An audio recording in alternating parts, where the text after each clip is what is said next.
I'm Seth Hettena, a veteran journalist covering military and national security affairs, and this is the After Action Report.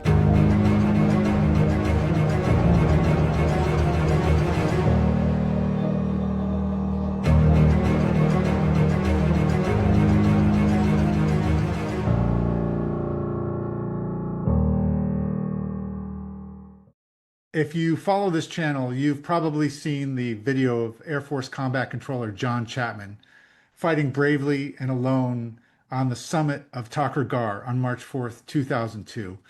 It's one of the more remarkable pieces of video to emerge from the Afghan war, but there's an untold story of how that video came to light. And my guest today is here to tell that story. Frank Dailey is a veteran Air Force intelligence analyst who spent much of his career working in special operations. He's also a veterans advocate and peer support group facilitator with the Wounded Warriors Project. And Frank, thanks so much for joining me today. Thanks, Seth. I appreciate it. Okay, Frank, we got a lot of ground to cover here, but let's start with March 4th, 2002, the date of the Battle of Takur Ghar. Where were you and what were your duties? What were you doing? I was up at Karshikanabad, which is in Uzbekistan. It's where we launched the original military infills for Afghanistan. From the north, there was Task Force Dagger at Karshikanabad and Task Force 11 over in Pakistan. And from those two sites, we launched everyone from the Jawbreaker teams. Mike Spann was with us up there. And my role and job was to be the A2 Air Intelligence NCOIC. I was responsible for a group of intel analysts, and I led certain functions within the A2 to ensure that we not only had the intelligence that we needed, but then when a crisis occurred, I would go and fill one of the crisis positions for the battle. In this case, we had originally been told that all the teams were going to be infilled before 1 o'clock.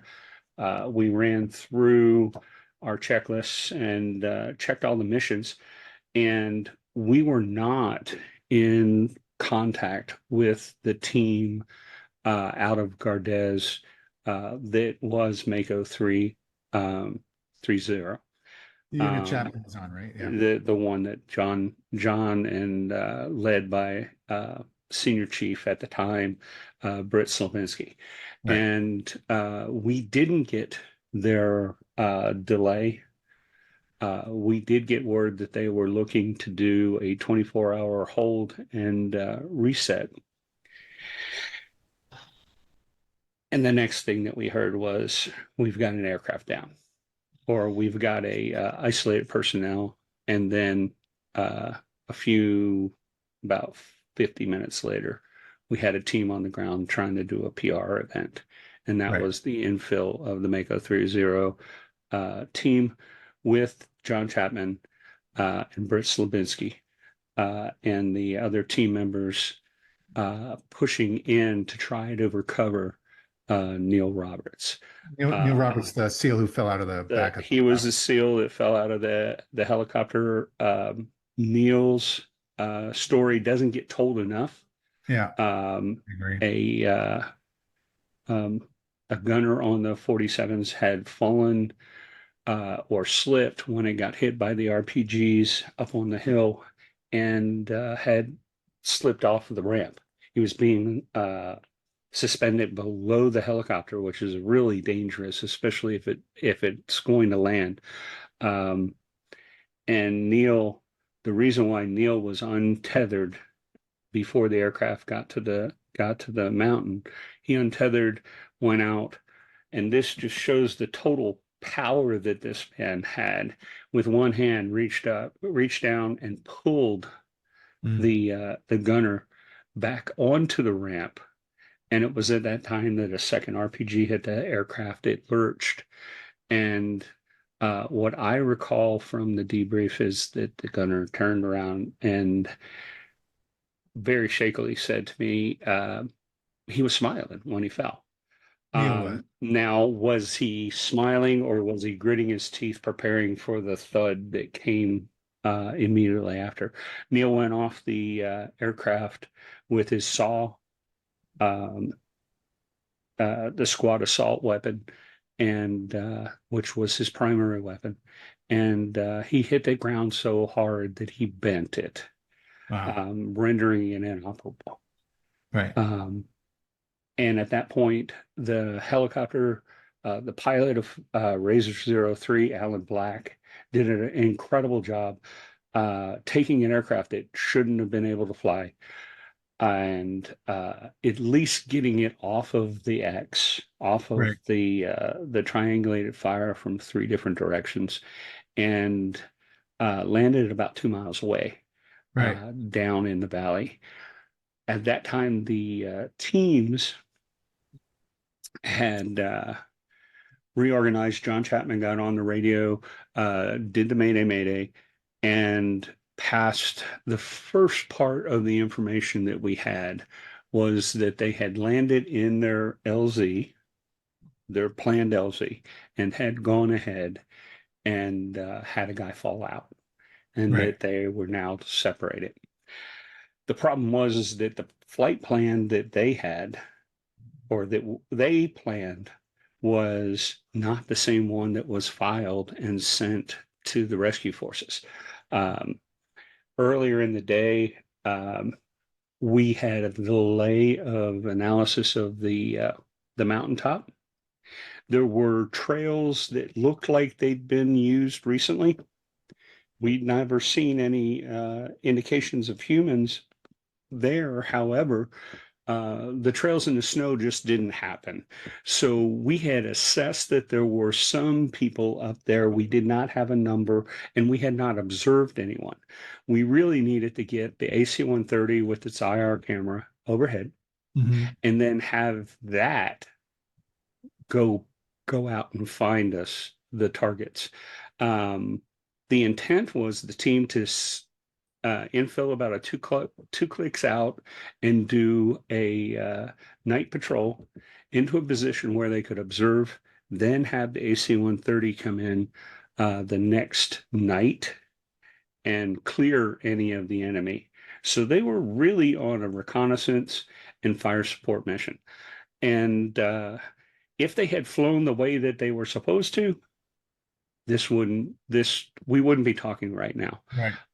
Unfortunately, uh, Mr. Murphy got involved, and the bombing pre-fires for the push into the valley below had B-52s flying directly over top of us. You can't fly and put helicopters and personnel on the same bombing run. So it delayed the AC-130 to getting overhead.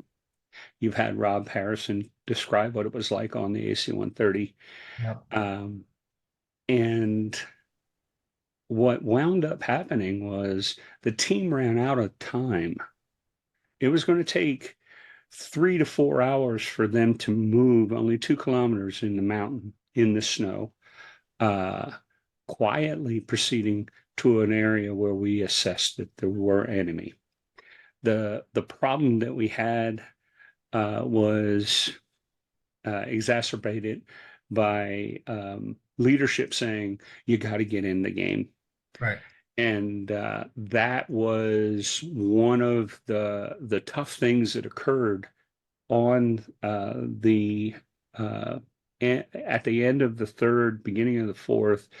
The team had turned around and asked, "Hey, we want to come in 24 hours so that we can, you know, follow our plan."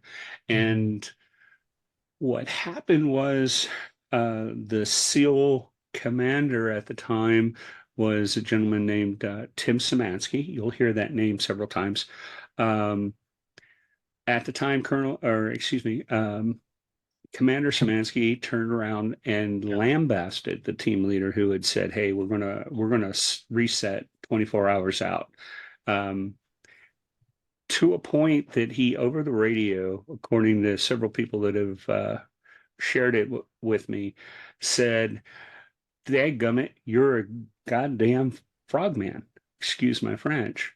And you need to be itching to get into the fight. We are going into the fight. We're not going to miss out." Right. And he forced his hand as a leader, as a commander, to tell him to rethink his options and get his ass up on the mountain. Right. That's a pivotal point in this story. Um, Team leaders are supposed to lead and make decisions. And if the team leader says we need to wait 24 hours, there's a point in time when, if no one's needing to be rescued, if we're not trying to save a life, you'll follow the instincts of your leaders. Right. Especially in special operations, right? Especially in special operations. And talking with some of the other agencies and people that were there at the time, they were incredibly surprised how publicly it was done, and also that it how lack of respect to the person on the ground who was going to put his ass on the line Right. was Right. treated. So they reworked their plan. Instead of offsetting 2 kilometers off and patrolling very quietly for 4 hours to get into position to call in airstrikes the next night, they decided to land on top of the mountain. Land on the X. Land on the X, which is absolutely one of the worst things that you can do. And the only time that it's encouraged is if you have to do a rapid rescue of an individual, where if you don't hit them with surprise and overpowering firepower, that person's going to die. Like a And hostage that's rescue. the hostage rescue scenario. Right. Would be a perfect land on the X, but then have a hell of a lot of firepower. Right. These were 6 guys, Yeah. half a boat team, Yeah. and they landed on the X, or tried to. Alan Black kept them alive, and Neil fell from the aircraft. Right. That is probably the worst scenario you can possibly have. Right. Right. The next few things that happened, I didn't know at the time. I did not have firsthand video of what transpired. I only got it as an intel analyst with an imagery team going and providing updates, and then sending the video back to the Pentagon. Wait. Hang on. Hang on. Let's back up a little bit here. Yes, sir. So you're in. I'm gonna K2 is what everybody calls Yeah, it. Karshi Khanabad, K2. Karsi kind of bad. You're there. So are you just following? You're not able to watch what's happening on the screen, or what's going on where you are? What's going on where I'm at is I have access to certain videos that are live feed. Right. Okay, Predator, and some other live feed that is supporting the task force, and also Operation Anaconda. But not everyone was focused on Takagara at the moment that this happened. There was one that we got the video later, Got it. and then we're responsible for sending it forward. And when we did that analysis, we found out that Neil Roberts had died quite shortly after he had fallen from the aircraft. Right. The people that were on the mountain were Chechen and Uzbek Taliban, very seasoned, well trained, and tactically sound. I say that because instead of shooting center mass like most people are taught to do, Mm. They recognized that our forces would wear body armor. Oh, So they shifted their aim point. Instead of center mass chest, they would aim for lower abdomen, the pelvic girdle area. wow. And the reason for that is the bottom of the aorta comes down and branches right at the pelvic girdle, and it's a kill shot. Actually, it's more of a kill shot than some of the center mass if you're not really good. So Neil took a bunch of rounds from afar, and then they captured him.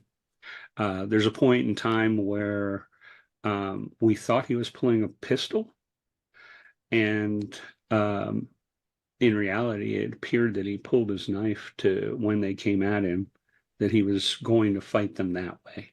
Wow. Um, Unfortunately, he had succumbed to being shot several times in the pelvic girdle, and um, was basically, if not already dead, he was very close to passing at that point. Um, they surrounded him. They kind of did a semicircle, and then a guy pulled out a pistol and shot him in the back of the head. Wow. That's sobering to watch. Yeah. It's part of the videos that are restricted, but we saw that. Fast forward to back to the battle, or let's go back to the battle. Okay. The guys who crash landed down in the valley had a second aircraft that was supposed to follow them in. That aircraft turned around, landed, picked them up, took them back to Gardez, and they began their planning for a rescue mission. Get Neil. Um, Yeah. yeah. And so they devised a plan that they were going to go in quick, they were going to go in quiet, and they were going to run, get to Neil, grab him, and move to an exfil point. That was their plan.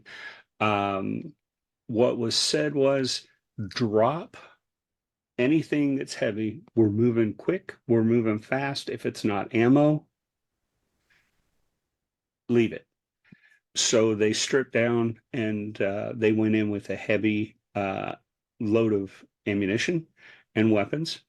John was carrying a 308 version of the standard M14, or excuse me, M4 rifle. So an AR platform shooting 308. It had a silencer on it. It had a sniper scope as well. John had graduated from several courses and was uh, proficient with that weapon. Um, so that's how they went in. At the time, John was leaving part of the crew at the crash site for crash site recovery. He left one of his radios there. He had two embitters. They're extremely good radios. Very Um, powerful. Okay. yeah, very powerful and a very lightweight radio. The problem was how they were loaded. Um, and really, the teams load their radios in a certain way, a certain fashion. Mm. Um, and so there were some capabilities, some of the frequencies that were loaded on the emitter were not the same that were on the radio they left behind, Mm. uh, which will become a problem in the very near future. John goes ahead and they all load onto the second aircraft. This time, the aircraft says, hey, I'm not going to land somewhere where I know that an aircraft's already been shot down without flying overhead and seeing if the enemy's there. Right. They flew overhead and there was no fire. They did not receive fire. After doing a flyover, they came back around and sat down, and they, excuse me, I just goofed that up. The team this aircraft, I was describing the one that was being shot down. Sorry about that. No problem. We'll start again. The aircraft that was infilling the team, which was Chapman, Lubensky, and two others, Mhm. they hit the ground very swiftly. The helicopter came from a low observable position, came up the valley, popped up, landed, and then got the hell out of there. And they weren't even shot at. The team, as soon as the helicopter pulled away, everybody woke up and they started shooting from 2 to 3 different angles.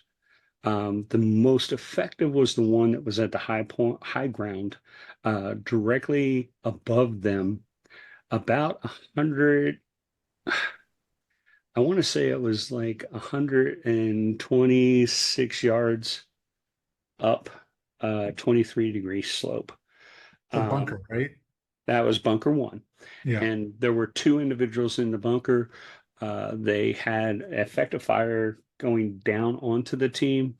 John Chapman recognized that they were in a precarious situation. And one of the first things that we talk about in small unit tactics with the teams is if you're ambushed, push through the ambush and then set up for a second assault. And well, John started up the hill. Yeah. When the team exited the aircraft, we had video overhead. When they exited the aircraft, the team leader, Britt Sobolinski, um, jumped into the snow and didn't realize how deep it was and went face first into the snow. Nods, everything covered in snow. So we knew who that person was. And then all of a sudden, in the wagon wheel, as he's getting himself together, he moves to the center of the wagon wheel, and John takes off, providing covering fire against bunker one. Britt immediately recognizes it and follows him up the hill, getting to the bunker. He was about 12 feet, I believe, is what we were estimating. When John got to the bunker, um, shot the two individuals, and then Britt came in behind him and cleaned up after him. Like Um, like a finishing shot or something like that, yeah, right? it's called a confirmatory shot. Yeah. Basically, shot them in the head to make sure that they were down. Um, at which time they realized that there was a second bunker up there, and that bunker had a lot of different firepower. A Dish K, a 50 caliber, effectively a 12.5 or 12.7 millimeter uh, heavy machine gun. It's like a It, tripod mounted, like tripod powerful mounted, machine gun. Yeah. like an M3 machine gun Right. that we would have a 50 cal. Right. That was firing with effective fire onto the bunker. Um, and quickly the team got up to the top of the mountain and began to try to flank that position to get some advantage on those folks. Um, Unfortunately, RPGs were being fired. A lot of frag was thrown from both sides. And in the video, you can see um, the amount of fire coming off of that mountain from both sides. And it's just a horrific picture to see. And they were overwhelmed, totally overwhelmed. Um, and I will be honest, I do not fault anyone that was on that mountain. They did exactly what they were supposed to do, stay alive. Hmm. Um, the team had two of the three SEALs now were significantly injured, one Right. of which his leg was almost taken off. Um, they had all had frag. Britt Slabinski's uniform has holes in it from frag, but just like Wyatt Earp, he didn't get hit during that whole battle. Mm. Um, at some point, John was incapacitated, and the team in their debrief said that they had checked him and that they had discovered that he was dead. Um, there's some conjecture and there's some questions about that, and which we'll get into a little bit later.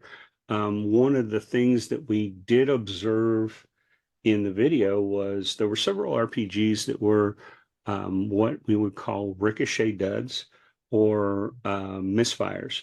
Um, Sometimes when the enemy would get excited, they forget to pull the cotter pin that set the fuse on the front of an RPG, Mm. and they would fire it. It would fire as a missile, but then when it hit, that pin prevented it from exploding.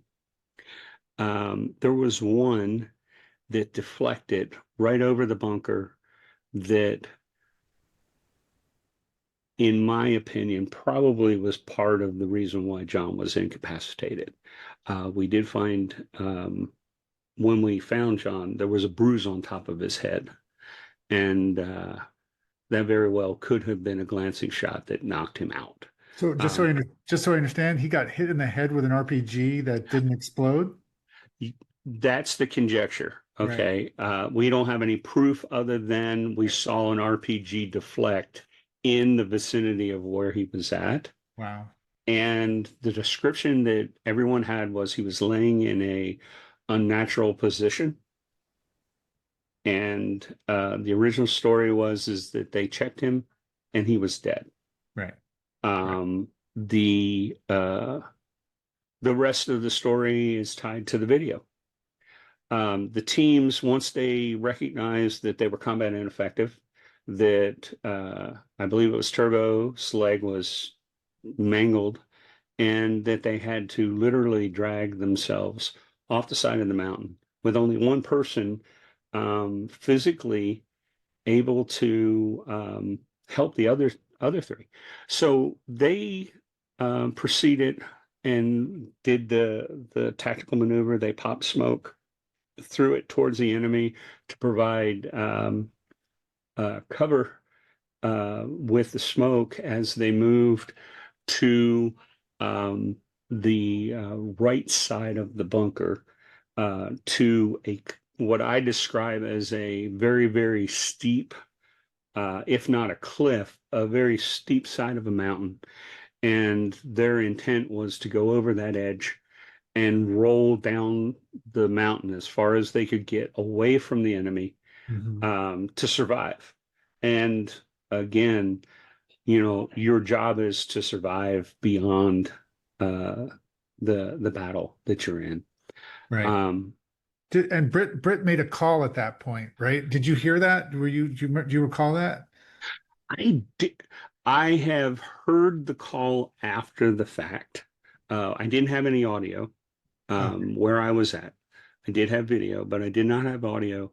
And a lot of that I saw after the fact when we were processing the images, processing the videos, and ensuring that all the data was captured. And that's the significant part about what the Intel team was doing was we would effectively weigh what the size and scope of the enemy that we were dealing with, and then base other decisions later on in the battles off of how they behaved and what they did. So we were capturing everything from their commitment, their demeanor. Um, Eventually, we would want to know where they came from. And we'll get into a little bit about why we took DNA samples from many of the enemy that we effectively killed. And I say we, the teams did. but then that data came back to us, and then we would correlate that with the videos, with the images, and all the debrief data, and put it together for the next battles. So Okay. that's kind of the job that I was in. Right. As soon as we have an aircraft go down, I'm sitting in the Rescue Coordination Center at Task Force Dagger. I have access to all the command nets, so I can listen to everything that's going on from the command and control side, and then inform. Uh, at the time, General Mulholland was down at Bagram. I had General Frank Kisner with us at the time, and then I also had Colonel John Buss from the 160th SOAR. So we were right next to the battle captains and would provide updates on where the helicopters were, what the evac plan was, and medical condition of personnel on the Right. X. Can I jump in here? So, Sure. um, this battle goes on for hours and hours. But there's a third helicopter that comes to try to rescue the SEAL team. And it's kind of my practice here. I think it's important to acknowledge that several people died that day. I kind of want to read their names if that's okay with you Please. and just honor them. These are the people who died on Tucker Gar on that day, March 4th, 2002. Petty Officer First Class Neil Roberts, who, as we discussed, fell out of the helicopter. Technical Sergeant John Chapman, Senior Airman Jason Cunningham, Army Corporal Matthew Commons, Army Sergeant Bradley Crows, Army Specialist Mark Anderson, Army Sergeant Philip Svitak. So, uh, it, Seven guys that were all at the head of their game.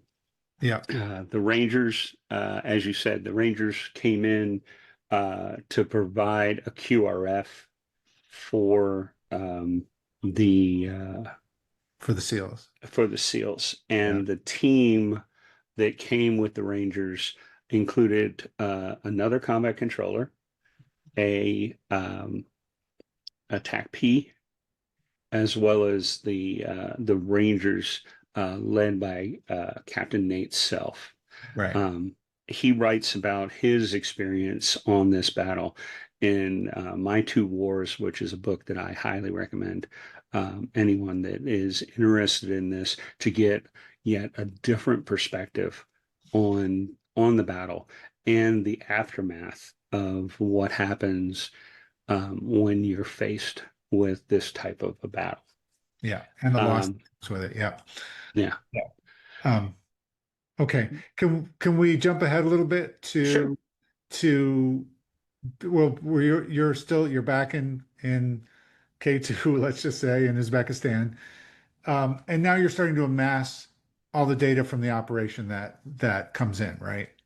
Right. Uh, Yeah. and what's the standard practice? Well, maybe because the format of how this is saved becomes important. How does this information come to you? Where is it? How is it on a hard drive? Where is it physically located? Can you walk us through that? Like, where is this video? It depends. It depends on what the actual collection asset is. Um, for our AC-130s, we had VHS tapes that we then transferred over to CDs, and then we transferred to digital format to send back to the States. Um, and at that time, a big deal was to send a minute and a half clip, and it would take a period of time that was significant.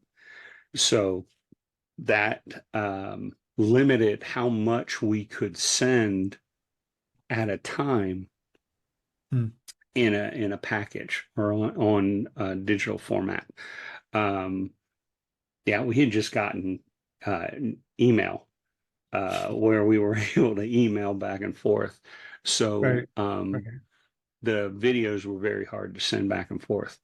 Right. So all the videos would wind up on a large server. And in that server, we had messages that we had sent in packets. And those packets were anything from a minute and a half to 15-second clips. Key fire engagements key pieces of the battle, but none of it was, as we now know, digital files need to have a naming convention and a sequence so that you can tell that this one is the next one is the next one. What wound up happening was we had the true video, which is the VHS tape and the CDs that we had copied, and then we had the segmented stuff that we had sent back to the States. And when we stored it, it wasn't quite as elegant as we would have liked. In fact, it was 2,000 pieces of a puzzle that we then had to put back together again. Right. And so, but you did get that whole video uploaded and sent back stateside.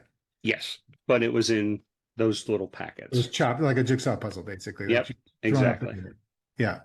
And what happens next? So are you starting to analyze a couple of days go by and you're starting to analyze the data and form a better picture of what happened?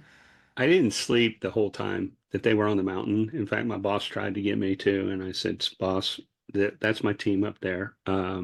Gabe Brown, Jason Cunningham, Kerry Miller were from my team." And that was kind of the commitment that I had to them, Right. so I'd never leave them behind.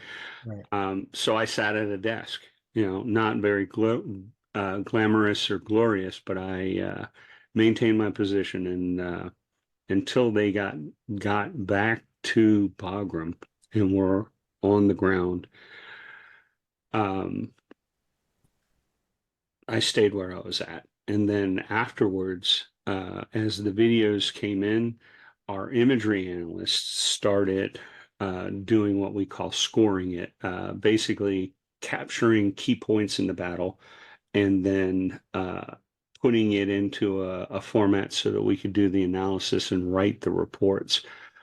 I probably got about 2 hours of sleep, and it was about the time that when they got on the airplane at Bagram and were coming back to K2, was about the only time that I slept that day. The team, what we had as a standard for mission debriefs is we had hot food, hot coffee, um, whatever they needed to begin to ramp down, and then we debriefed them. We did debriefs using a video camera as well as two people scribing. And the intent behind that is, number one, I don't have to have a person do re-experience the battle more than once for Mhm. me to get all the details. I can go back and forth on the video. And then I can ask clarifying questions in the next session, maybe 24 hours later. Ask for clarification once the adrenaline subsides, and ask for some clarification or show them a piece of the video that we had from a different perspective and ask them for what they saw. That was kind of the practice that we had. Those videos were erased as soon as the reports were done to protect the anonymity of the individuals on the battle. Um, there's only one in existence, and it was more of a historical interview than a formal debrief. Mm. Um, as you can imagine, in a debrief, they're pretty emotional and really difficult to do, especially when you lose 7 guys. And this was really our first exposure to losing individuals in battle. Mm. Um, we had one that was severely injured uh, prior to this, but he survived. And then we had one that had a very close call, was shipped home with a traumatic brain injury, but he recovered thankfully. And this was the first time we lost anyone. Wow. Mike Spann was the first fatality out of K2, and we had reacted to that and done our job. But this was our team. Jason Cunningham was a young senior airman, Mhm. um, and an incredible young man. Um, his first rescue mission, um, he went in on an aircraft that had crashed in the mountains and was able to pull all of the survivors out. Wow. Um, and he said, "That's a hell of a first mission. What do I got to do for the next one?" Um, I think about that, and it's kind of humbling. I always think about the smile that this kid had. I mean, he was not a kid. He was almost 30, super strong. The kind of guy that girls looked at and went, "Oh, Right. um, great guy." So he went ahead and went back down to Bagram because we needed more PJs down there in case there was a rescue mission, and he wound up being put on Yeah. that mission with Yeah. Carrie and Gabe. Yeah. Well, Um, hey, Frank, when you started to analyze the video that was coming in, did you have a sense that someone had been left behind? Did you understand what had happened? Had you gotten to that point yet? we knew something um, wasn't correct. There was someone at the top of the video as the helicopter's coming in and the pilot's fighting to keep control of it and do essentially a crash landing. Um, as the helicopter took the RPGs that knocked out the engines, there was no lift, so he had to set it down. And what he did was he fought to keep the aircraft upright. Hmm. Because if it had rolled, it would have That's been a totally different situation. it. The pilot out the front of the window said he saw a guy um, up front shooting towards where the RPGs were fired from. Oh, wait, just for clarification, because there's so many helicopters on the mountain that day. Yes. You're talking now about the third helicopter. The third and fourth helicopter were coming in with the QRF. Right. Razor 04, which was shot down coming into the mountain. And there's an interesting point in this that I'll circle back on. Razor 04 and 02, I believe it was, were coming in with the Ranger QRF. Right. When they came in, they wanted to overfly the location. They overflied the location and then were told to loiter about a mile or two off, and then were called back in to go and do the infill. So what they had done was leadership had waved them off. They were going to go do that fast flyby, land, and offload the teams. One team was going in on the X. The second team, if the helicopter didn't take fire, would do the same. What happened was obviously the first helicopter got shot up. The second helicopter landed in the original LZ 2 clicks away, and then they had to fight their way up the Wow. mountain as quickly as possible. And they were facing a large amount of Taliban that had gotten word that there was going to be a showdown Right. on that hill. Right. Um, So just to circle back now, as the pilot of that Ranger QRF is coming in, he sees something that looks like someone is firing at the enemy. Is that right? they're basically firing at the enemy. And then our video that we had the same perspective from a different angle. From above, we see this guy shooting down the hill, leaning into his rifle, and shooting towards where the RPG personnel were. At that time, or at least after the mission was done, the Legend of Roberts Ridge was started, telling the story that Neil Roberts had overwhelmed his captors when the helicopter was coming in, and he jumped up and grabbed their rifle, and so on, so on, so forth. This is where it gets sticky. This is where the debriefs that we did and the debriefs that were done with the SEALs started to diverge and go two Mm, different directions. Um, mm, we debriefed the teams that found the individuals. We had the conditions of the individuals as they were found. We knew where John Chapman was found, which was up by Bunker 2. Um, but Neil Roberts was only, inside of 20 feet from where John Chapman was, but he was out in the open, almost where behind the big rock that Slavinsky and the team had used a um, for their defilade. Um, and Neil was stripped of all of his gear, mm. his boots, his uniform, his Gore-Tex, his helmet, his rifle, even his saw that was bent.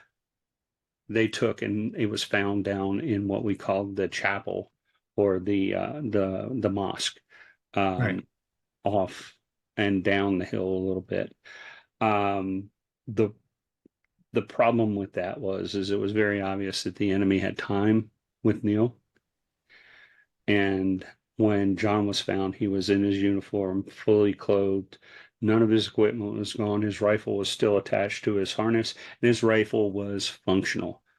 And there's a key point to that when all the accountability of equipment that came off of the mount. John Chapman's rifle was found to be inoperable, that there was a round had hit the magazine well, which fractured um, the receiver. And uh, so it was assumed that John was combat ineffective and could not have been the guy up at the top of the mountain.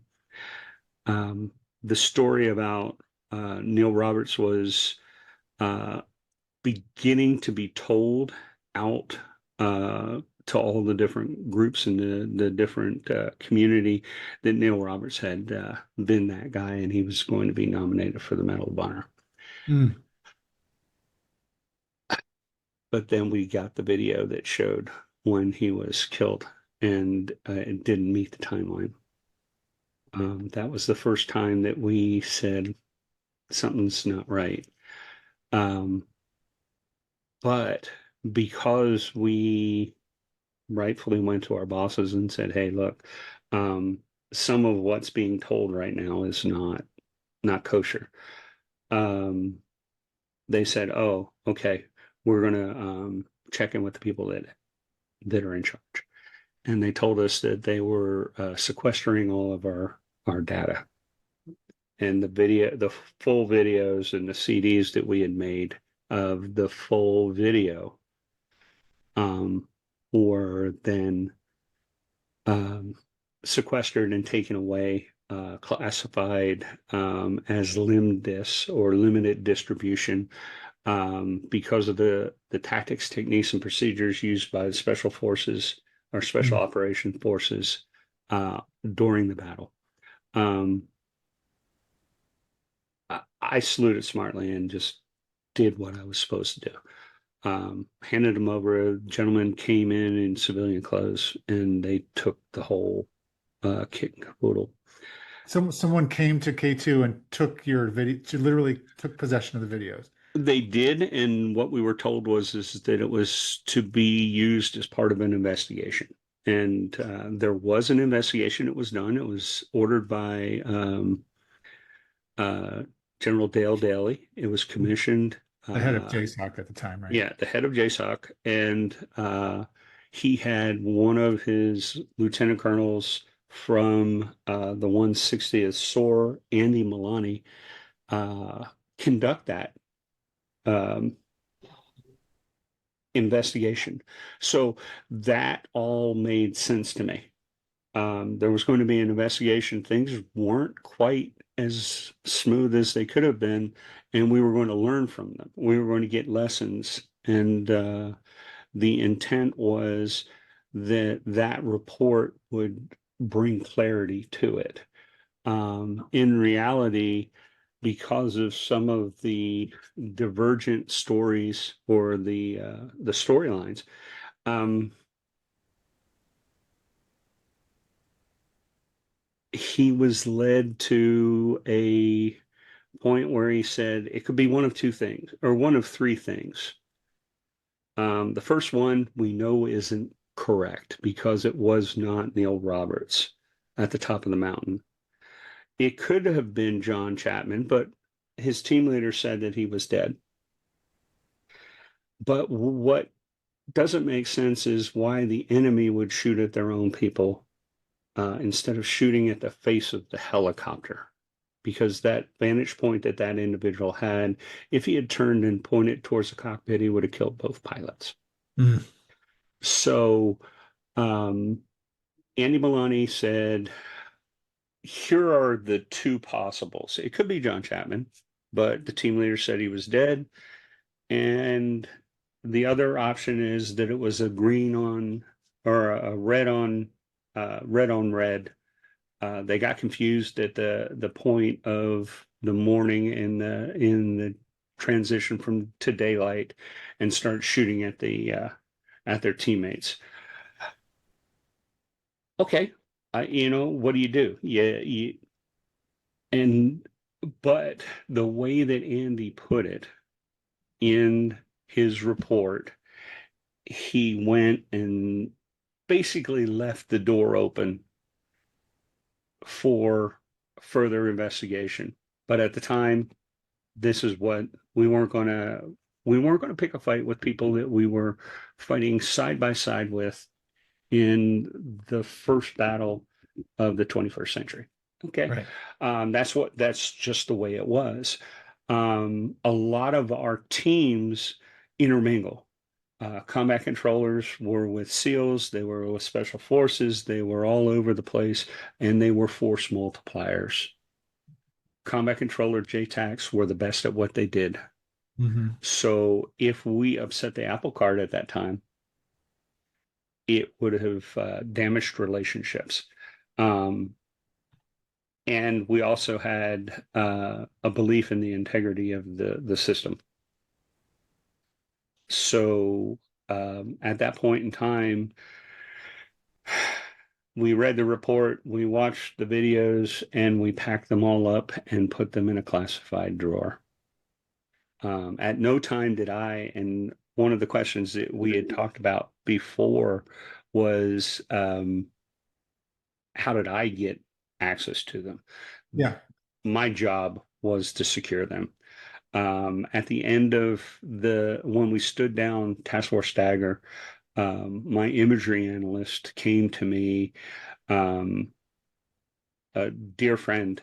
She said, "Hey, I've got all this video on my hard drive. Do you want me to delete it? What do you want me to do?" And what we agreed to do was spend 3 days um, backing up the hard drive before we shipped it back to the States so that there was a historical record of the events and of the videos. We had not only the Battle of Takagar, we had the Battle of Kuala Jongri, the prison where Mike Spann had died. We had videos of AC-130 strikes all over the country, and again, we could use those for teaching points, as well as recognition of second and third order effects when the AC-130 hits a bunker and all of a sudden you've got missiles that were hidden in the bunker and it goes all over the place. Now, how does the aircraft react? And what do they do? There was a lot of value there. And I was preparing myself prior to 9/11. I was going to be a teacher at the intelligence formal training unit as one of the first instructors there. And so I saw the advantage of having that to be able to teach with, not necessarily specifically the Takagara videos, but all the different videos that we Right. could show the effects of the weapons. Historical record. Yeah. So you keep this, you basically copy the hard drive and hang on to it for teaching purposes. Um, oh, that reminds me. The when the officer came to confiscate the videos, was that a SEAL officer or just no? I can't tell. I couldn't tell. I knew that my leadership had said, "Hey, they're here to take control of the stuff," and that's what they did. Got it. And like I said, made perfect sense to me at Yeah. the time. Yeah. Yeah.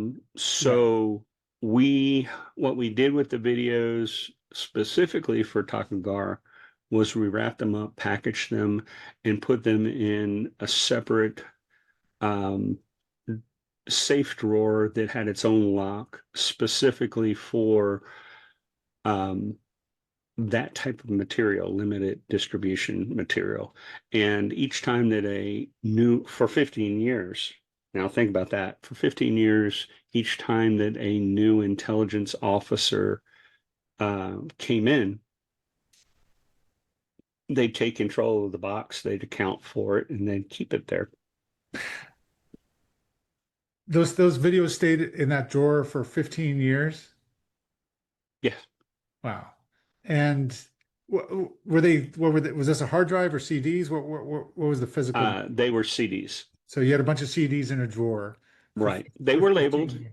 Yeah, Yeah. they were labeled on the dates and so forth, but they were kept properly stored Wow. within the 720th intelligence section, which is where I worked. Right. Right. And, So and just they're all, but there's still this jigsaw puzzle of it videos is. all out of order and okay. So 15 years go by. Why do the CDs become relevant again? The Secretary of the Air Force looked at the disparity of the awards of the Valor medals, the Air Force Cross and the Silver Star, and said, some of these look a lot like some of the medals of honor that have been awarded for the other services. Mhm. And that's basically where we got our authorization to research. And the program that we started was called the Heroic Decoration Project. It was a complete review of all of the Air Force crosses and silver stars that were presented. And we went through a painstaking process. Um, a Medal of Honor consideration has to have new evidence that was not previously considered by the original board, the original convening board, um, for it to be reconsidered. And let me just add the context here. So John had been awarded an Air Force Cross, right? He was, yes. So what this would be called an upgrade, right? Effectively, It was reconsideration. We weren't even going reconsideration. to, yeah, it was just the chance to plead your case. Got it. Okay, so Okay. you need new evidence. We needed new evidence. What was amazing was Chief Wayne Norad, who is kind of, we call him the godfather of combat control. Wayne Norad had collected a lot of data over the years. Um, he had original scorecards from the board that considered Chapman's Air Force Cross for Medal of Honor. Right. Um, and that actually went down to two different votes. The first vote had in the notes section, if this isn't Medal of Honor, I don't know what is. Wow. MOH question mark was on part of the ballot, and the data there showed that they were seriously considering it, but they never saw the video. No one had included even just the minute and a half of him running up the hill with Britt Lubensky. They hadn't seen that. Hmm. No one considered that either for John's or for Britt's Navy Cross. They both received the same medal, the Navy Cross and the Air Force Cross, service crosses. Um, but they never showed the videos.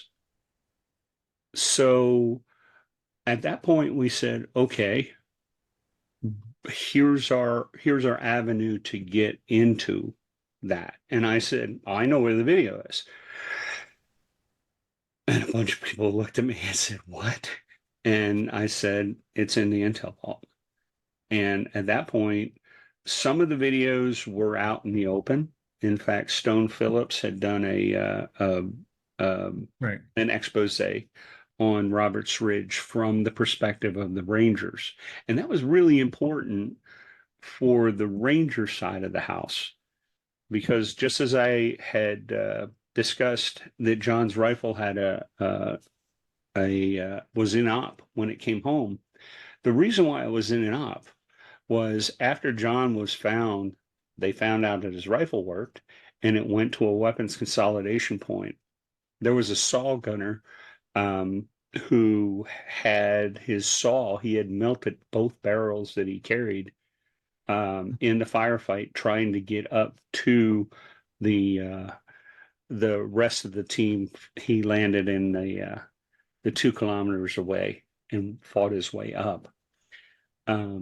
He didn't have a serviced rifle to carry. He could pick up one of the AKs, but then there was this 308 kitted out rifle, and he picked it up and started using it. The only reason why we know about this is because Nate Self, talking about the Ranger pride and how Rangers carry themselves and how they take care of their weapons, etc., Yeah. got pissed off because he was carrying a cowboy's weapon, basically one of the JSOC guys' weapons, and not a standard Ranger weapon.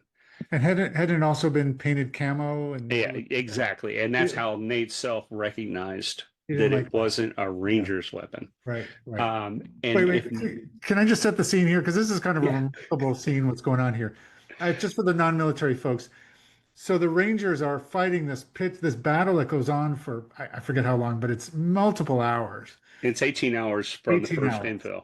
And they're they need more weapons. So they go around the battlefield, find weapons that they can use, put them in a collection point, and someone picks up the John's weapon and starts using it. And that's when Nate sees it and says, "Hey, he's mad that it's a camo rifle, not Ranger issue, right?" But Right. that's how. But it was from that book. It was from Nate's book, is how you knew that was John's. Exactly. We had read every account that we could find. Um, One of the things that we had as a puzzle piece was Andy Milani's paper, and I might have it right here. Um, uh, Pitfalls of Technology, a case study of the Battle of Takagar Mountain, Mhm. Afghanistan, by I'll Colonel drop Andy. I'll drop a link in the show. Yeah. Yeah. Um, that is a research paper based on the Milani report, which was the classified version of uh, his paper that was submitted to General Dailey. So we had that perspective, and that left, as I say, the breadcrumbs. Um, we had Pete Blaber's um, uh, account in the Mission to Men and Me. Incredible leadership and an incredible leader across the board. Um, And Pete Blaber, for those who don't know, is a Delta Force. He was leading the AFO team that's correct. in in Operation Anaconda. Highly regarded leader, real believer in getting to know the terrain and but trusting the person on the ground. And there's a lot of conflict with him and the SEALs, and the SEALs wind up overriding him.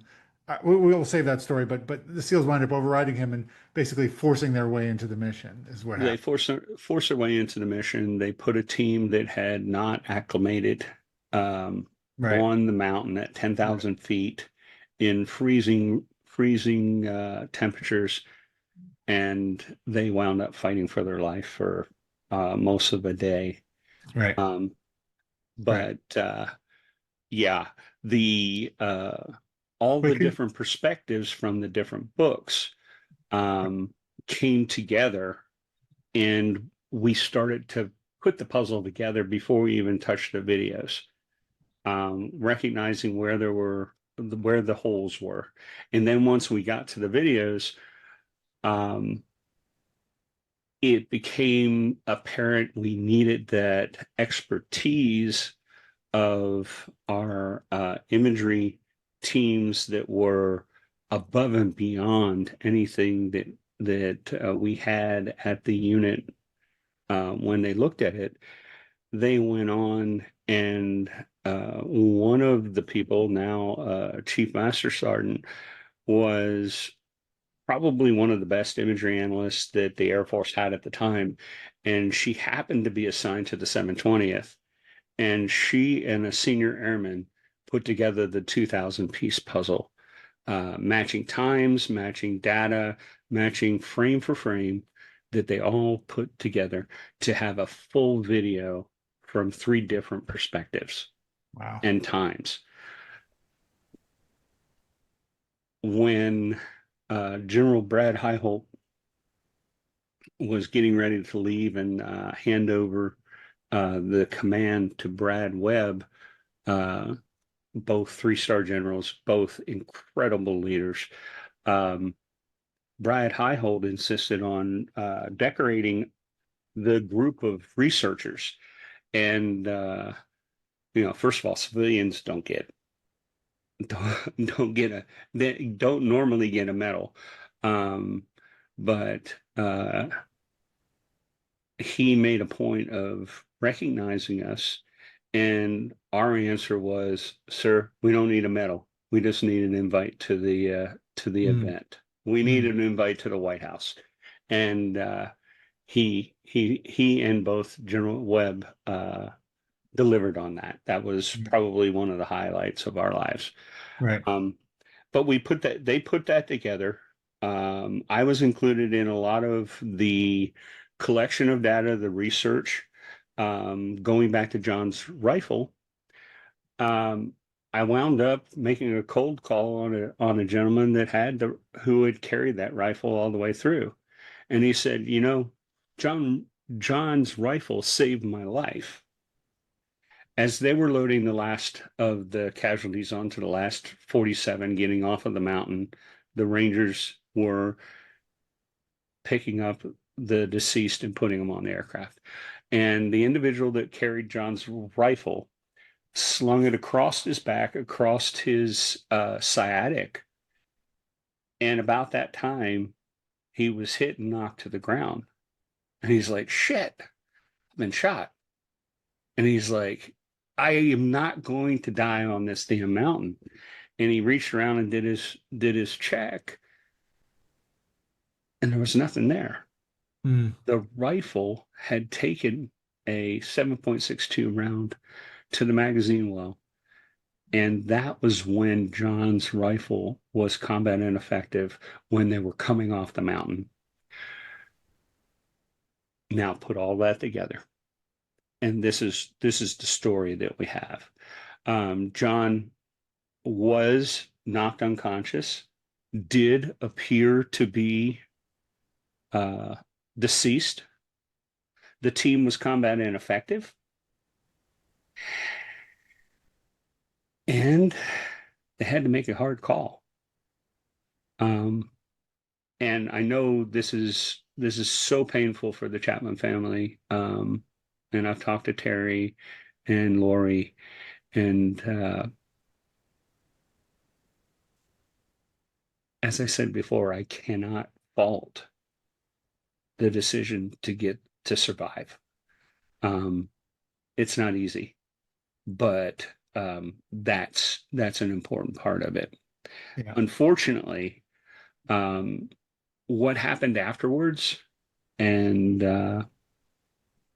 the discussion of that is part of the problem and the controversy that we had about this mission. Yeah. Yeah. But just for those who are coming to the story, let's just fill in the blank here. So after they make the decision to leave John, what did your investigation found happen? We've First thing we did was we wanted to see whether we could prove that John had survived. One of the things that we were able to do is to highlight an individual who had been shot trying to flank them out in the open. The body laid in the snow, and the heat source for that body quickly went to the center and then began to dissolve into the background of the snow. And the reason why we could see that was because we were using an IR sensor. So infrared light shows heat, and as John's running up the mountain, you can see his arms and the rifle and the barrel of the rifle shooting as he moved. Um, Natural body heat is retained, and it gives a dark spot in our IR sensors. So originally we pinpointed where John was, which was the far right side facing bunker 2. Um, and we isolated that location, and it maintained heat signature. At the same time, we looked at the body of the individual that was killed out in the open, and we saw his heat signature dissolve. And that's basically what it looks like, is I'm dissolving into a mean temperature of the terrain around me. The location where John was stayed hot. The video doesn't stay there because they don't know that there was a body left there. In fact, Lubensky said that there were no survivors on the top of the mountain in one of the radio calls that he made to the AC-130s. And at the time, that's what he believed. So then we start seeing movement. And again, we're not concentrating on that bunker, but every time that we scanned, or they scanned to the bunker, we got a glimpse of what was going on. At one point, there was a hand-to-hand fight inside the bunker where two individuals were fighting each other. And it was discovered that John had several people inside the bunker dead with him, including the first two that they killed and another individual. So that again gave us the will to fight. Okay, that there was someone up there fighting. We watched the video, and then as the helicopter comes in, we have an individual that moves out of cover and concealment out into the open and begins to shoot at the RPG folks that are shooting at the helicopter. And the significant part of this, and not to go too technical into it, but the position that John's holding, shooting downward, correlates with the shot that killed him. And it was at that time that we assessed that John died. There was a 7.62 round, two of them that were found that had entered his lower right side and embedded up into his shoulder, traveling through his heart, his lungs, and he died immediately. We had a cardiologist look at the results and said it was near instantaneous. No, maybe 7 seconds. So any of the injuries prior to that, injury going across his chest, those were not fatal. The one that had nicked his spleen, that if not treated, would have been fatal. But that shot was the kill shot that could only have been achieved with him in the position with his back square to bunker two, and then shooting downward, so his shoulders and his body was shooting down, exposing his back and Got it. coming across his chest. Got it. Um, Makes sense. that was that allowed us to put timestamps on certain injuries. We also had a forensic scientist look at the injury patterns in the wounds and could tell where they were fired from and in what direction the entry wound had pivoted. Also, the fact that we found bruising on John. You cannot have bruising if the heart and lungs have been ruptured. It doesn't happen that way. You have to have the heart pumping for you to have bruising. So the bruise on the top of the head, the bruises that were associated with the wounds, we could tell which ones were perimortem and postmortem. All of those things came into play in the analysis. And about that time was when I had to step back. And I think this is a good time for us to You want to take a break here? take that break, and we'll talk about the second part. All right. Um, All right. Let's pause it yeah, here. let's do that. Right. All right. Okay. All right. We are back. Frank, so you had all this data collected, you had all these reports, all these images, but the Medal of Honor requires an eyewitness, right? So you were kind of in uncharted territory with videos and is that were you sure that all this was going to work to the result of a Medal of Honor? Um, to be honest, it's the first one that's ever been awarded based on that, but Right. there were two that were awarded based on the video. Um, the uh, the teams are witnesses and stated that John and Britt had willfully put themselves into harm's way to save another.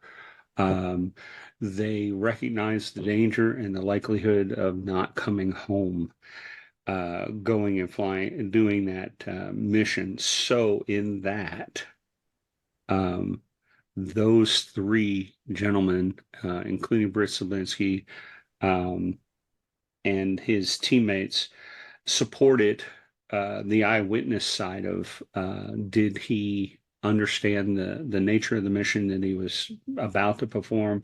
Did he willfully go forward without trepidation? They accounted for that. But then on top of this, we had this video that anyone that watched it was just in awe of it because we'd never seen anything like this. Mhm. And unfortunately, we would see much more videos like it in the future. But this was the first time that we had seen a Medal of Honor worthy event captured on film. And we had to get it in front of the people that were important. I remember we briefed General Highhold, and he said, "Okay, let's build us a package." And knowing General Brett Highhold is a 6'7" mountain of a man. I jokingly say it's a commander I can look up to. I'm 6'5", and I look up at him. He just in his good old Alabama fashion said, "All right, boys, let's build us a package." And that was when the team took everything that we had collected, everything we put together, and packaged it up and said, if this doesn't work, then you know what? We did our best. Yeah. And I think that was the question for us. Had we done everything that we possibly could? And up until that point, there had been 5 other investigations, but had never looked at the criteria and the um, the details that we had. And in addition to that, we had never had the opportunity of having the backing of um, the Air Force Secretary. Right. Um, at one point, when Wayne NORAD and I went up to Fort Bragg, we had a letter of investigation signed by U.S. SOCOM, by the Air Force, and endorsed by the commander up at Fort Bragg. And it basically opened up all the doors. And what was funny was everyone that we had talked to on the tactical side didn't know anything about it. The one person that gave us essentially the keys to the city and opened up a lot of the information was a historian who had Mm. secured all the data in historical files to include the unedited Milani report. And we were Oh, given that with all the photos and all the other information that came with it. wow. Yeah. So you never discount your intel guys, never discount your historians. They may change the history of your service. Yeah. Help comes in unusual places sometimes. It does. So when did you realize that the SEALs were not happy with your findings? Wh- Um, During one of the meetings, and this is when it was recognized that I was more than just invested, I was emotional about this. Um, I was in a meeting and they briefed that they were going to provide all of the data that we had collected and present it to the SEALs.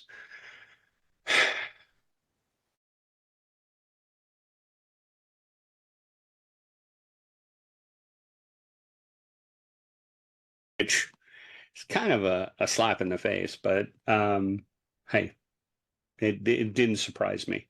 Um, and at the time, I got kind of animated and emotional. And one of my bosses, and then this is pretty funny. I turned around and I had expressed myself openly, um, and I'm sitting at a table with all colonels, and I expressed myself openly, and I pounded my hand on the table, and my dear friend, also a colonel, looked over at me and said, "Hey, um, you're being emotional about this, and we need you to be focused." At which time I said, "God damn it, I'm not emotional." I hit the table. Um, at that point, I realized that it was taking a toll on me.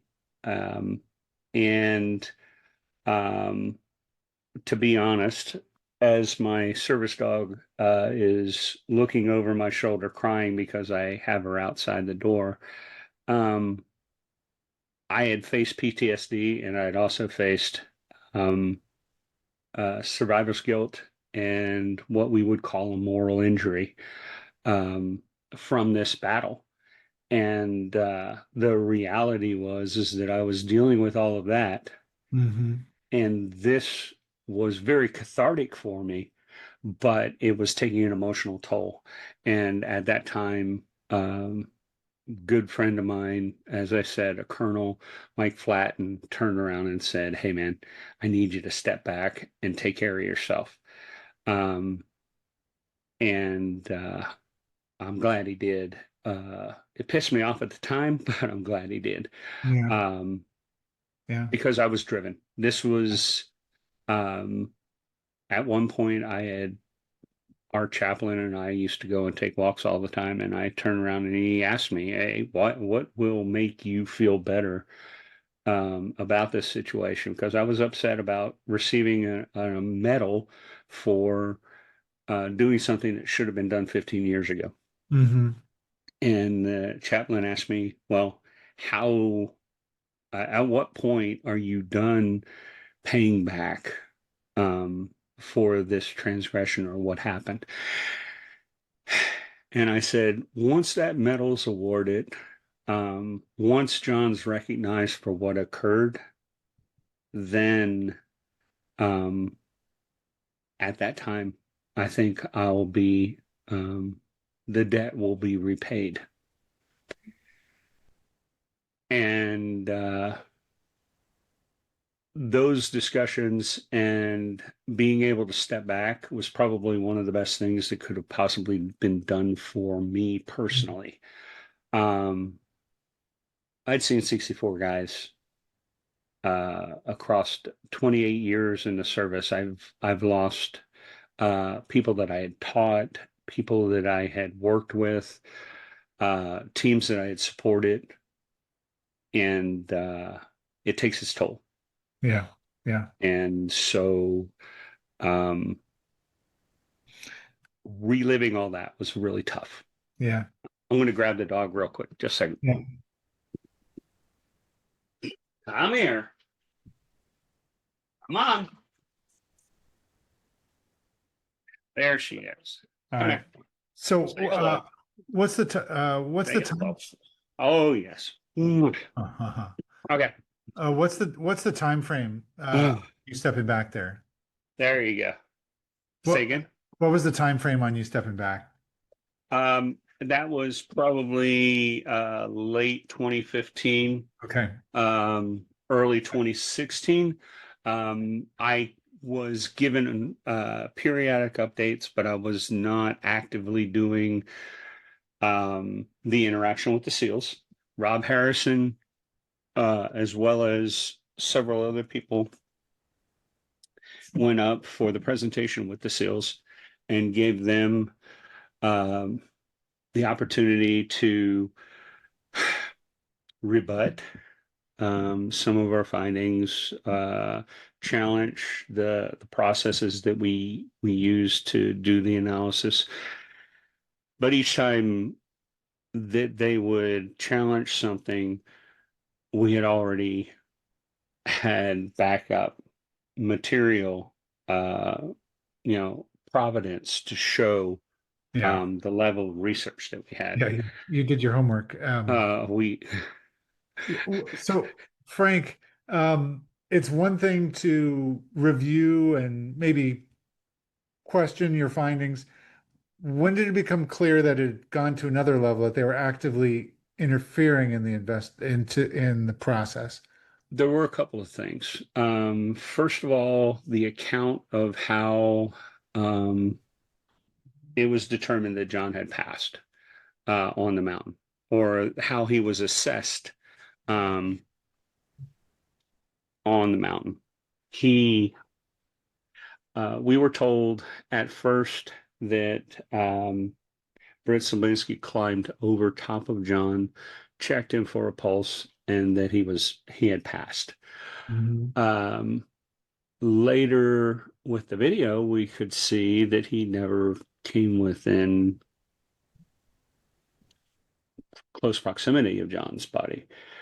At which time a news story came up that he had watched a laser that was Rising. on John's rifle had rose and fall when he was breathing, and then it went still, indicating that John had stopped breathing.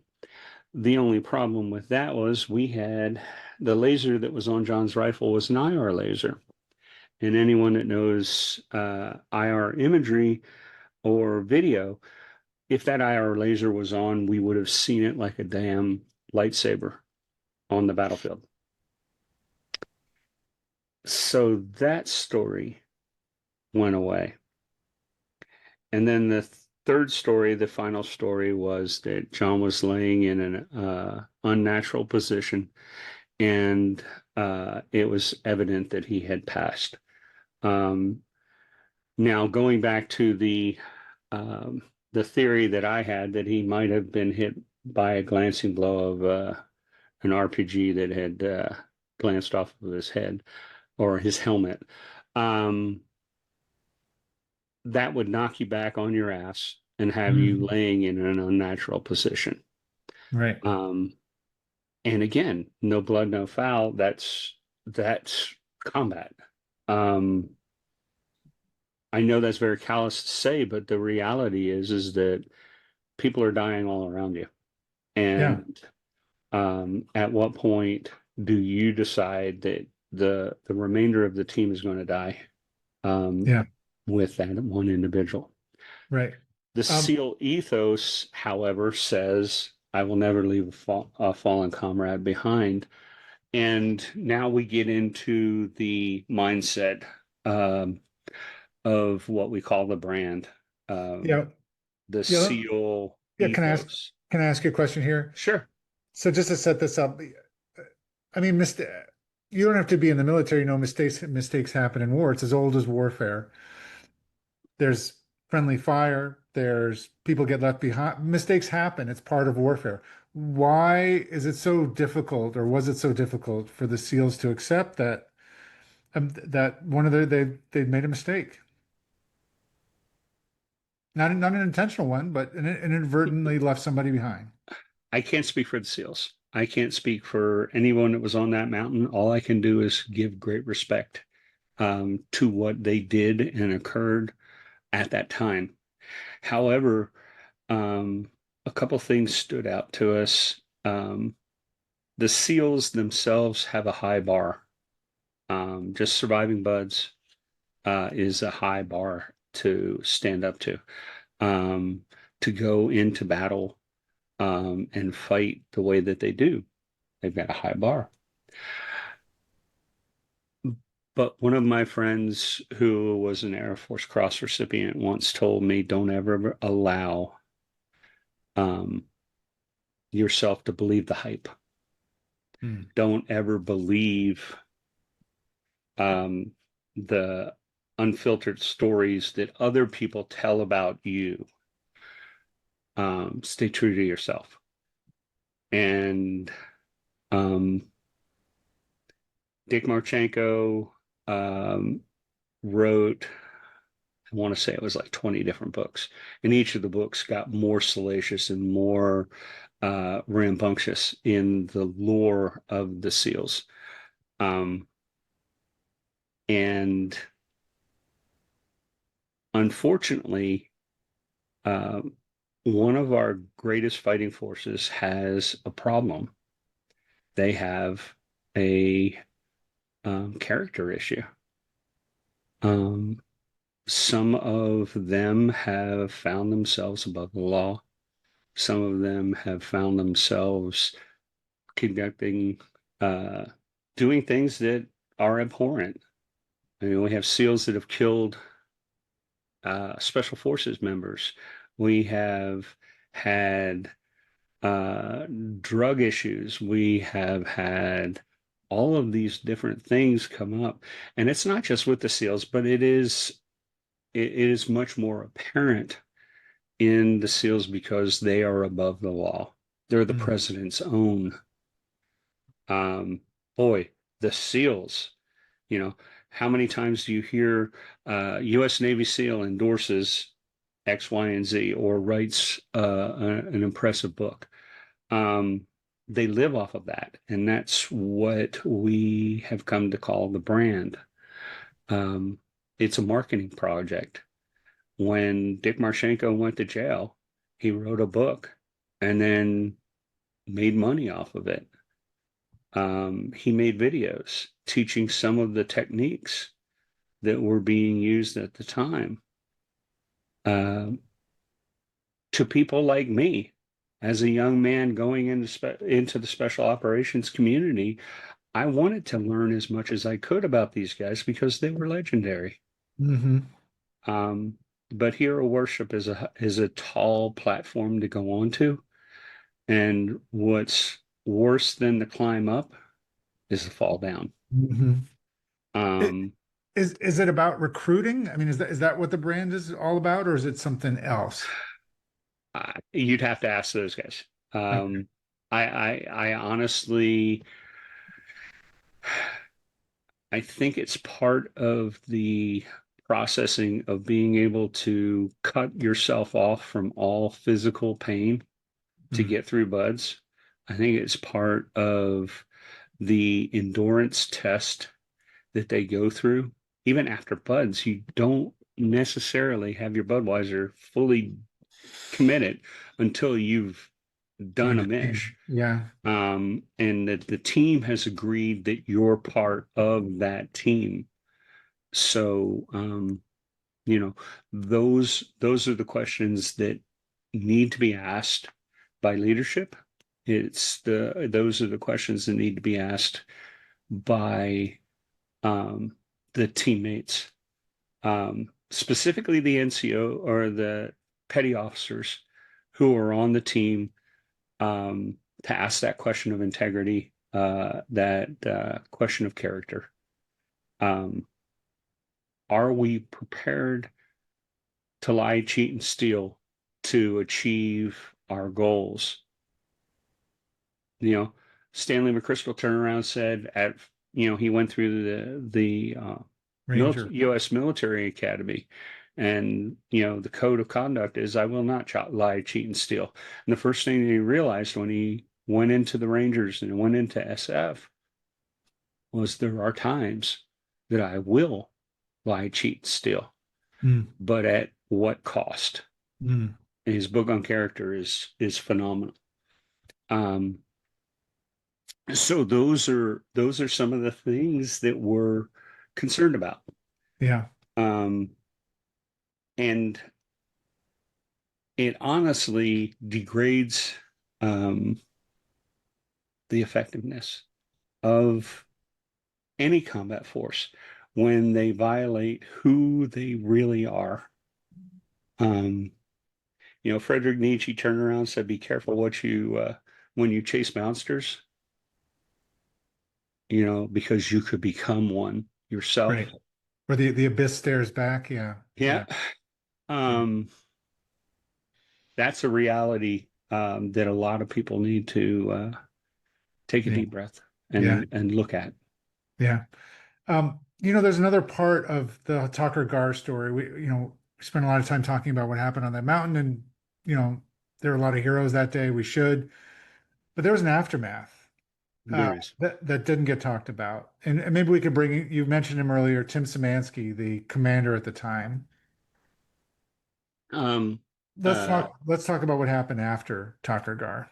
yeah, just to set the groundwork. Tim Szymanski grew up in Delaware, went to the U.S. Naval Academy, went out to the fleet for a period of time, and then tested to become a SEAL officer.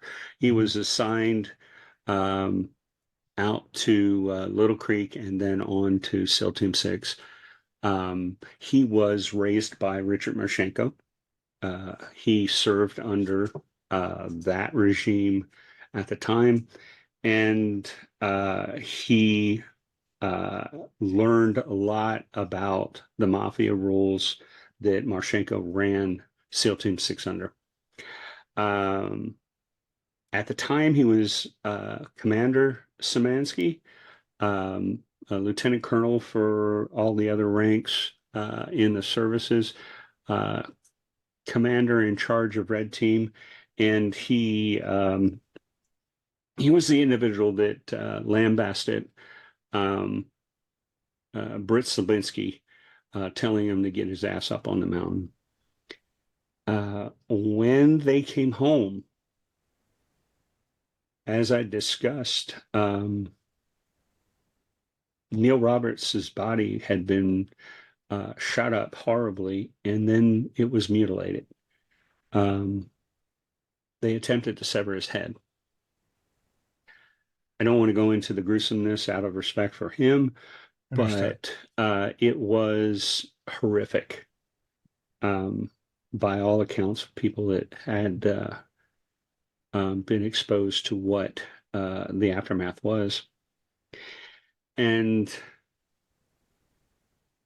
Commander Szymanski made a decision that he was going to have all of Red Team and other personnel that were there serving with them go and view what the savages had done to Neil. That single event probably marred more people's lives than the actual battle itself. Mm. He had them parade through, standing in a hallway and walking through to see what had been done to their teammate, their friend, somebody that they'd been through buds with, someone that they had served with over a series of years. And it left an indelible mark on those people. And in that, it also was intended, and this is my personal analysis as someone that studied psychology and counseling. I have my master's in that, and that event probably contributed to many of the issues that we find that the SEALs have been doing since, and specifically what happened to Red Team over the next year, and following deployments into Afghanistan. Mm. When you tell someone this is what they'll do to you if you get caught, you're going to become savage. You're going to be the berserker. And you are going to do things like canoe the enemy, shooting the top of their heads off. You're going to fire rounds into a dead body to see it jump. You're going to, when chartered to collect DNA, use a hatchet to collect it. It's like scalping people. Yeah. They were collecting DNA. Yeah. Is that you mentioned this term earlier? Is that what you would call a moral injury? Absolutely. Moral injuries are, there's PTSD and then there's moral injury. Yeah, they're not the same thing, right? They're not. A PTSD experience is experiencing trauma or the threat of trauma, and having a visceral reaction that recurs over and over and over again. Mm-hmm. The moral injury is something that was done that either caused you to step away from your moral compass or created a level of distrust and regret from trusting someone, or regretting that you had done something in the name of belonging or being a part of what they're doing. Now, a Mm. lot of people will turn around and say, "Hey, Frank, you're full of shit," and that's their opinion. I will tell you that a moral injury is probably 50% of what we have characterized as PTSD today. Most of them could be tied back to a moral injury. Everything from someone that was raped and a police department decided not to prosecute or found a way to let the individual go for the civilian side of the house, that's a moral injury. Okay. Not only did the individual experience that combat or that event, but now leadership who was supposed to keep the balance and maintain that capability to be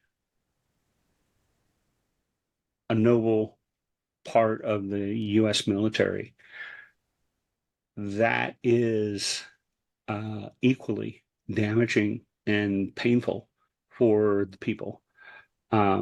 When this battle took place and immediately after it, there was question of how did they get onto the mountain without knowing that there were 100+ people on the side of the mountain. The reality was is that the intelligence that was up at Bagram never got to the SEALs after AFO teams left with their Afghan fighters. There was no one there to pass that information on. Right.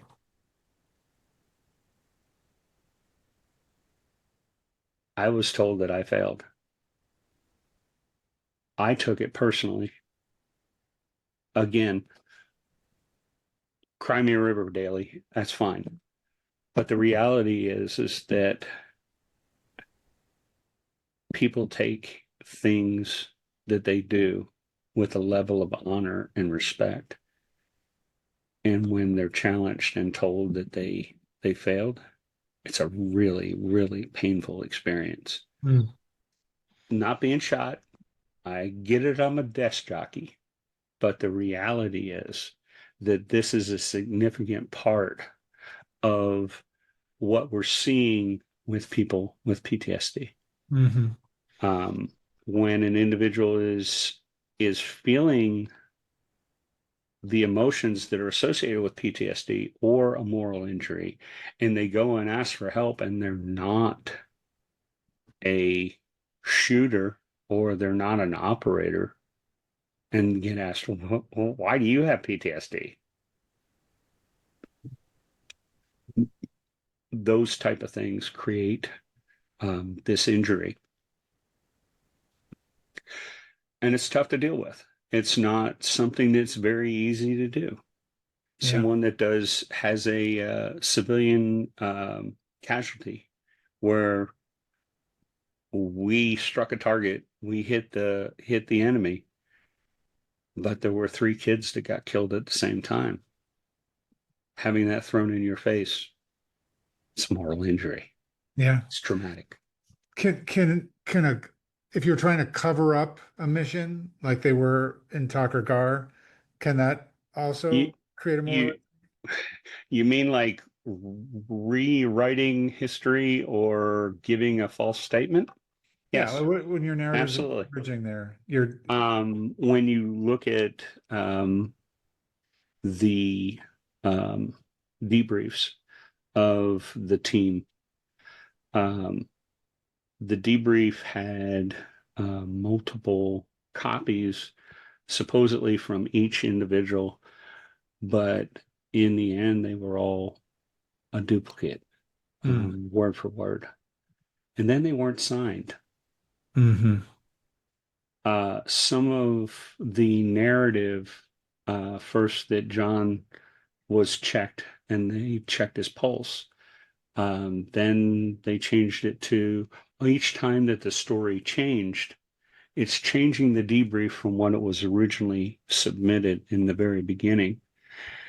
And each time, as my mother and my grandmother used to always say, when you tell one lie, you've got to tell 5 more to cover it up. sure. And um,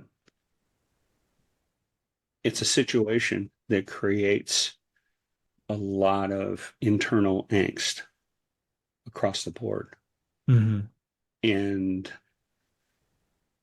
each time that you step away from your moral compass or your character, it creates a situation that is extremely painful for the individual. And again, you have the SEAL brand and the SEAL persona, that I am a SEAL. Okay. I'm not. I'll be the first one to tell you, I'm just a damn intel guy. Right. But I respect those guys enough to recognize the amount of angst that sits in the pit of their stomach when they're asked to deviate from the truth or to protect the brand. And unfortunately, Admiral Szymanski has been an integral part of this um, throughout the story. Hmm. Hmm. There was this is something I didn't know, but I came across it in doing the research for this interview that there'd been a investigate the Navy had investigated how reports were being manipulated in the Tucker Gar aftermath. Is that right? Um, there was pressure put on from several different layers, but it all ended up at the Naval Special Warfare Commander at the time, which was Tim Szymanski. And then when he was promoted to the rank of Vice Admiral and the Deputy Commander, U.S. SOCOM Tampa, um, I actually had a commander turn around and look at me and say, "Hey, man, what can I do? He keeps getting promoted." Hmm. There's the story of General Webb and Admiral Szymanski down in the fishbowl at Tampa, and he put his finger into Brad Webb's chest and said, "You've got to stop this. This is think about what this will do to Slab." And that's a question that he has asked, and how I've been asked by other people. Think about what this will do to Slab. Um, I'll be honest. I have a lot of sympathy for Slab. He has endured so much, and the best way to deal with it is not, I'm not asking any mea culpa or anything, but Hmm. to be able to talk to somebody about it, to be able to get the support that all of the people that are caught in the net, if you will, can get support. That's the prayer that I say for anybody that's dealing with this kind of stuff. Yeah. Um, it's a downward spiral no matter what, and we can only do so much until we're willing to identify that there's a problem. Go right back to the 12 steps. You know, I identify there's a problem and I can't control it. That's right.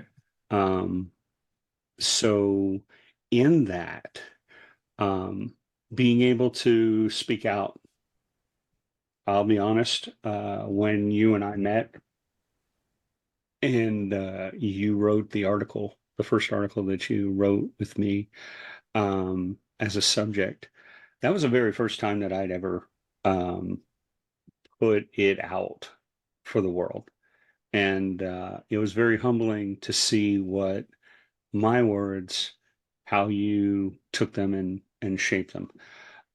That was a huge point for me. In fact, it was a point where um, it was a point of growth to be able to say, hey, I was a part of this and I'm willing to stand up and say, no more.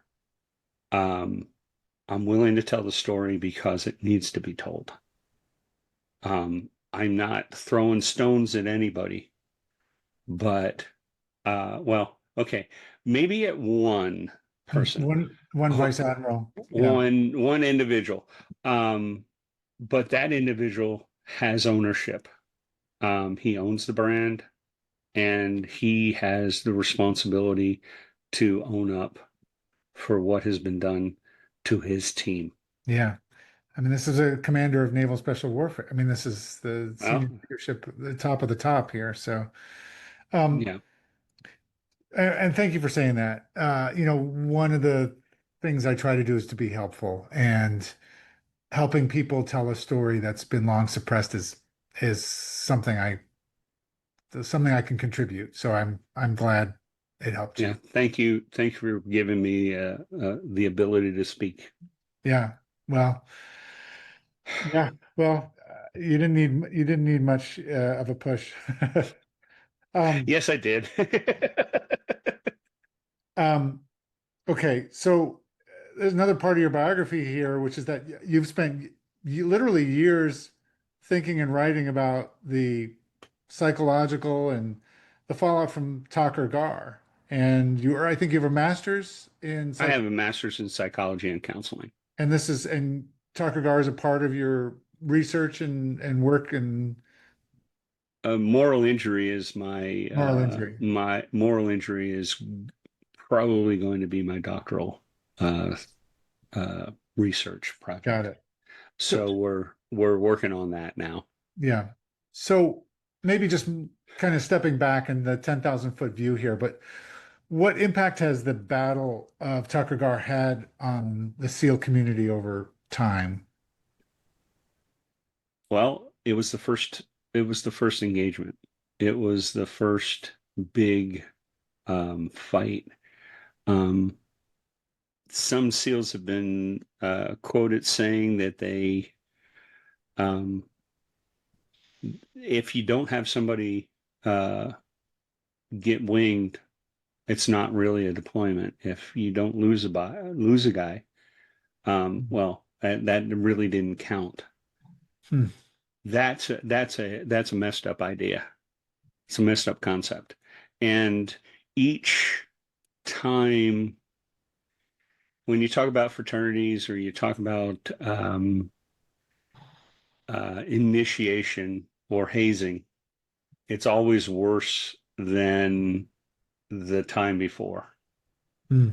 At what point are we going to reset and give the SEALs the opportunity to reset and do some cleaning of house?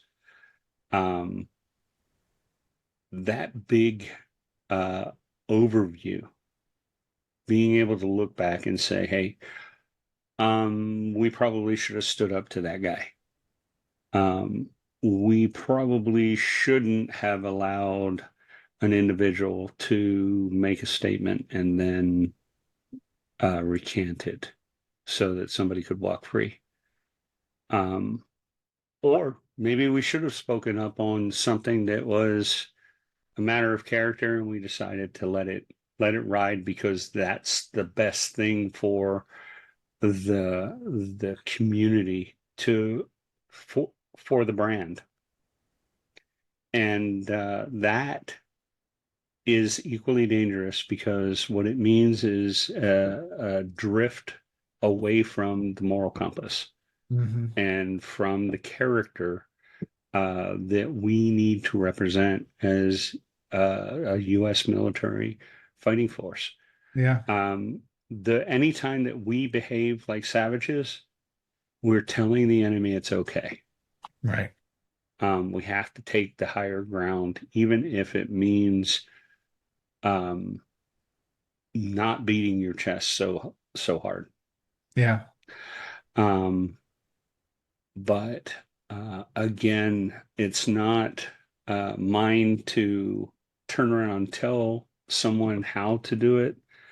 Um, my hope is that somebody out there hears it and says, "You're right," and they stand up, they speak out, not necessarily out to the community, but inside the team room and say, "This is the limit.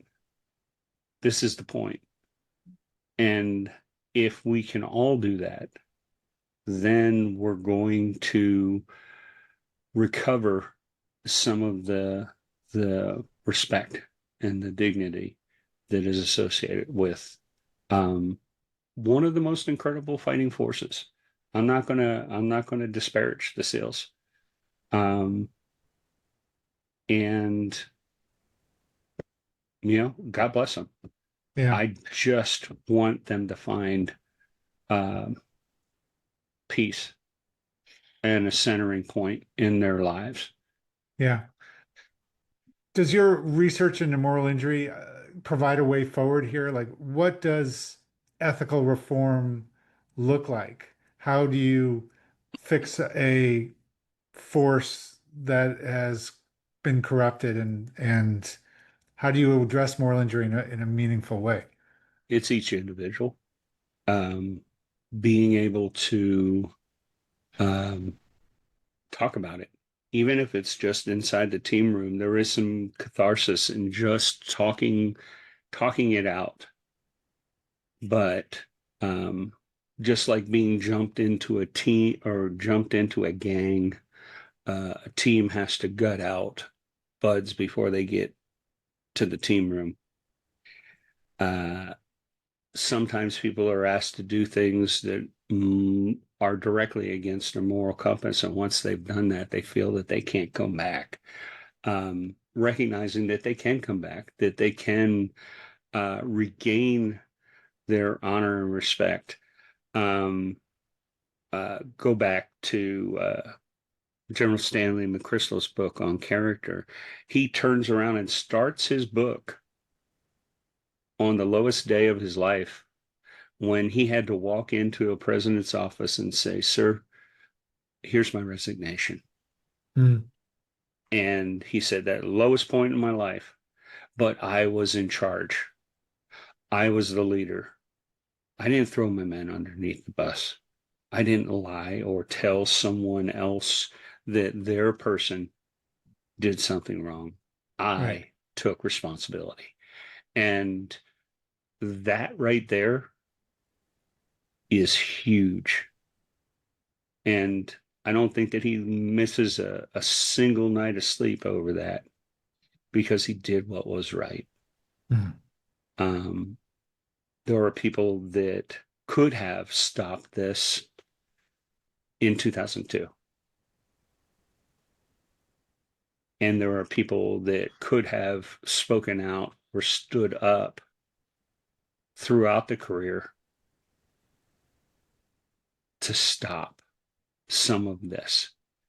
But in many result oriented military organizations, especially the secret ones, Mm-hmm. there is that code of a warrior ethos, however you want to put it. There's a new set of rules for us or for those that are in that. And you know what? Maybe you're sitting at the wrong table. If you have to compromise who you are to sit at that table, maybe it's the wrong spot. Yeah. Yeah. Wow. Wow. That was an incredible conversation, Frank. Thank you so much for I sharing all appreciate that. the opportunity. This is the first time, and I'm probably going to be the last. But no, I greatly appreciate the opportunity to have had the chance to work and talk with you. Um, these are my opinions. They're no one else's. I'm sure that I'll have some people give me a call and tell me how things should be. Maybe they're right, but I don't think so. So, Mm. thank you for the opportunity. Yeah. Thanks for sharing all that. Well, Yes, really. sir. And like I said, I'm there's my hope is that there are other people who have stories that they haven't told for 20 years, and those stories need to be heard also. Yeah, So, yeah. Well, thank you again. all right. All right. Thanks, Frank. Yes, sir.